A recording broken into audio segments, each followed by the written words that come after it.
오늘 이야기 나눌 주제는요, 소화와 그리고 발효입니다. 1부와 2부로 나눠서 진행을 할 건데요. 이 소화와 발효에 있어서 장이 왜 중요한지, 그리고 장내 미생물이 하는 역할들은 무엇이 있는지 이야기를 한번 드려보겠습니다. 소화의 시작, 어디에서부터 시작일까요? 바로 음식을 씹는 순간부터 시작이죠. 저작 활동이라고 얘기하는데, 음식을 씹어서 이 고분자 형태의 음식을 잘게 쪼각내가지고 위로 보내기 위해서 저분자 형태로 만들죠. 탄수화물 같은 경우에는 이제 구강에서 아밀라제가 나오면서 바로 소화가 시작이 되고, 위에서는 단백질을 소화시키고, 그리고 소장으로 넘어가서 지방 같은 경우에는 지방산과 글리세롤로 변환이 돼서 영양소로 흡수가 되죠. 그런데요, 음식을 먹을 때 이 소화시키는 시간을 단축시켜주기 위해서 꼭꼭꼭 씹어서 먹어줘야 된다는 이야기 들어보셨나요? 장수를 위해서 혹은 속이 건강해지기 위해서는 꼭꼭 씹어야 된다는 이야기 한 번씩 다 들어보셨죠? 자, 그런데 평상시에 몇 분 이상 식사하세요? 빨리 먹는 습관이 왜 안 좋은지 이야기를 한번 드려볼 텐데, 한국 사람들의 평균 식사 시간이 얼마가 되는지 한번 조사를 한번 해봤어요. 그래프를 한번 좀 보여드릴게요.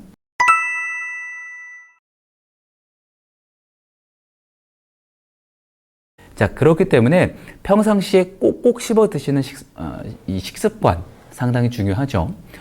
일례로 프랑스 같은 경우는 식사를 길게 하는 나라로 알려져 있는데, 최소 2시간에서 저녁 식사 시간에 손님을 초대한다라고 했을 때는 뭐 길게는 8시간까지도 식사를 한다라고 알고 있습니다. 그만큼 음식을 먹으면서 천천히 식사를 한다는 거 상당히 중요한데 쉽게 지켜지기가 어렵죠. 만약에 이렇게 음식이 소화되는 시간을 분배하지 않고 생각하지 않고 빨리 먹었을 때 어떤 일이 생기냐면은, 음식이 장 내로 들어갔을 때 소위 말하는 부패가 될 수 있습니다. 부패. 탄수화물이나 단백질이나 지방들이 이제 이상 발효가 돼서 부패가 돼버리면은 장 내에서 독소가 생성이 되거나 혹은 유해균들이 증식을 해서 불편한 일들을 야기시킬 수가 있기 때문에 평상시 식사하실 때는 꼭꼭꼭 씹어 드셔주셔야 장내 미생물에도, 장 건강에도 위해를 가하지를 않습니다.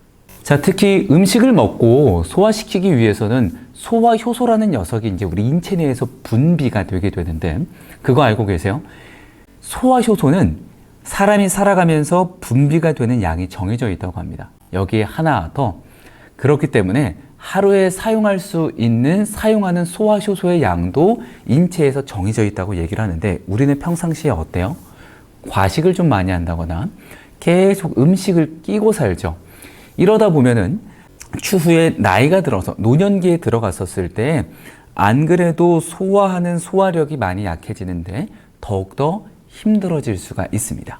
자, 그렇기 때문에요, 음식을 과식을 해서 소화 효소를 낭비하지 않는 게 상당히 중요해요. 그래서 효소라는 녀석은 이 대사 효소로도 사용이 되고 식품 효소로도 사용이 되기 때문에 일회성 소비를 위해서 너무 과식을 많이 하시는 것은 권장을 드리지가 않습니다. 음식을 꼭꼭 씹었을 때 어떠한 일들이 일어나냐? 첫 번째, 소화가 촉진이 됩니다.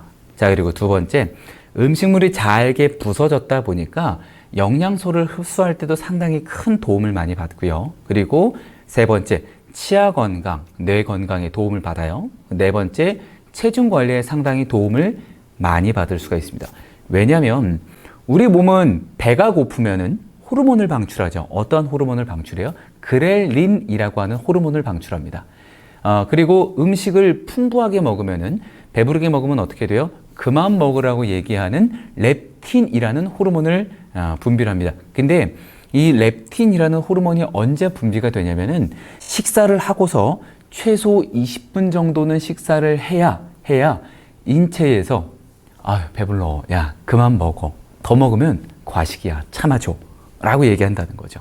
근데 우리는 앞서 결과표를 봤던 것처럼 20분 미만으로 식사하는 습관들이 상당히 많이 있기 때문에 이렇게 배 부르다라는 호르몬이 나오기 전에 이미 많이 먹어요. 이러다 보니 몸은 당연히 힘들어요. 그리고 밥을 먹고 움직이느냐? 움직이지 않는다는 거죠. 천천히 먹게 되면은 과식을 안 하게 됩니다. 그렇죠? 꼭꼭꼭 씹어 먹으면은 포만감이 금세 올라오기 때문에 소위 비만으로 갈 수 있는 길을 사전에 예방하는, 차단하는 일도 할 수 있으니까 자연스럽게 체중 관리에도 도움을 받으실 수가 있죠. 자, 그리고 여기 하나 더, 소화가 잘 되기 위해서는 아무래도 식이섬유를 상당히 많이 섭취를 해 주셔야 되는데요. 식이섬유를 섭취해 주시면은 도움받는 것들이 상당히 많습니다. 소위 말하는 야채죠.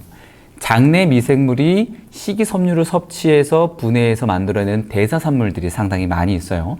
인체에 큰 도움을 주는 것들이 많이 있고, 식이섬유를 섭취를 함으로 인해서 보통은 콜레스테롤이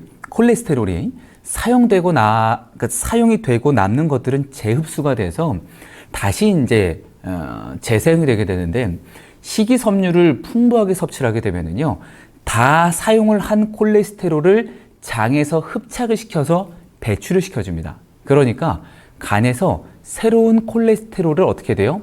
생성을 시켜주다 보니까 식이섬유를 섭취했었을 때에 인체 내에 있는 독소들이나 그 외에 불필요한 것들을 마찬가지로 흡착시켜서 대변으로 배출해내기 때문에 이 식이섬유 섭취는요, 소화에 있어서도 상당히 중요한 역할을 합니다. 해서 식이섬유 섭취는 하루 최대 30g 정도 얘기를 하는데요.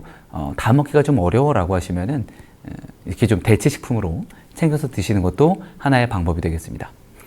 자, 그런데 소화가 안 된다고 이런 것 드시는 거 좀 자제해줬으면 좋겠어요.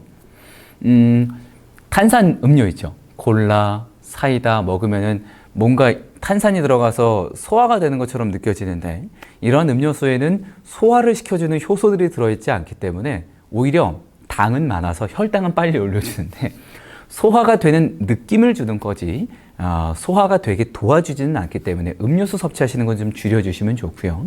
그리고 소화제도 있습니다. 소화제 섭취하셨을 때의 문제는 뭐냐면은 유화제가 너무 많아요. 그리고 당 성분이, 얘도 보시면은 뒤에 당 성분이 되게 많습니다. 그리고 소화를 위한 소화 효소들이나 이러한 성분이 들어가는 걸 제외하고는 그 외에 소화제에도 첨가물들이 많이 들어가 있어서 온전하게 소화를 시키시고 싶으시면은 첫 번째는 꼭꼭 씹으시는 습관을 가지시는 게 가장 중요하고, 그리고 고기 많이 드시고 혹은 소화되기 어려운 음식을 드셨다라고 하시면은 약간 미지근한 물에다가 식초를 타서 드시는 것도 하나의 방법이 되겠어요. 뭐 감식초라든지 바나나 식초라든지 귤 껍질을 발효시킨 이러한 식초들을 만들어서 드시는 것도 방법이 될 테고, 혹은 풍부하게 소화 효소가 들어가져 있는 뭐 바나나나 키위나 파인애플 같은 것들을 섭취를 하셔도 소화가 되는데 큰 도움을 받으실 수가 있습니다.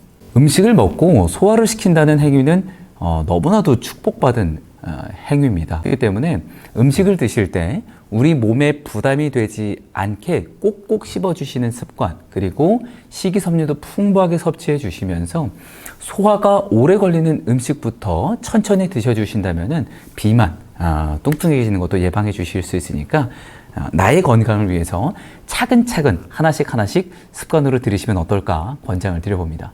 속이 편하면 하루가 편하고요. 장이 편하면 인생이 편합니다. 오늘도 나만의 균형 잡힌 습관을 통해서 행복한 하루를 보내시기 바라겠습니다. 그러면 다음 영상에서 뵐게요. 안녕.